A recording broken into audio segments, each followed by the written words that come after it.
So what does it take to actually get a patent? And there's sort of four main requirements. One, it has to be patentable subject matter. So for instance, if you wrote a book, well, that's not going to be patentable. That's going to be protectable by copyright.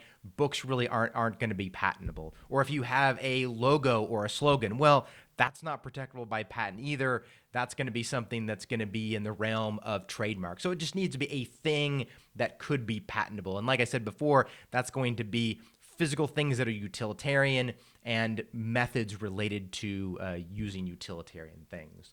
Second thing is it has to be adequately described in your patent application. And this is a big mistake that a lot of folks make, is that they'll file their own patent applications and they give just a single paragraph of description, and that's not adequately supporting the invention, and so they're not going to be able to get a patent as a result of that. So you need to adequately describe how to make and use the invention in your description and in your drawings. The standard really is it has to be understandable to one of ordinary skill in the art, that being your average person who works in the field of technology. They have to be able to understand how to make and use the invention based on your description.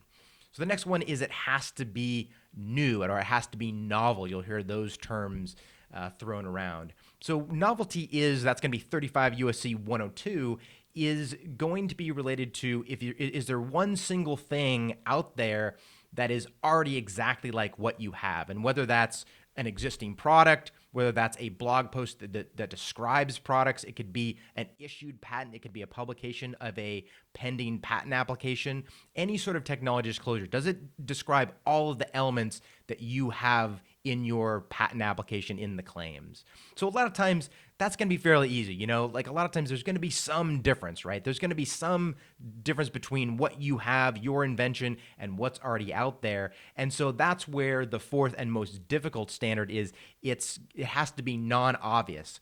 So non-obviousness relates to, would it be obvious to one of ordinary skill in the art? Again, here's that ordinary skill in the art person. Would it be obvious to one of ordinary skill in the art to come to your claimed invention based on all known prior art?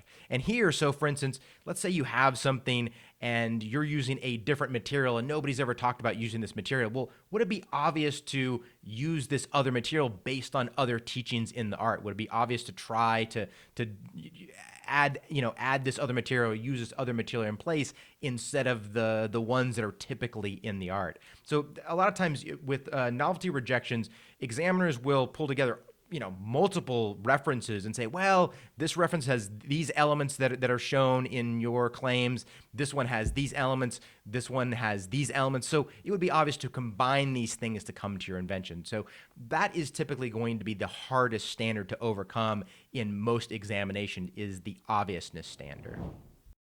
Hey, patent friends, if you want to see the full video that this clip came from, click this box right here, or click this box right here if you want to see a playlist of all the clips from this video. And be sure to like the video on your way out to support the channel. Thanks.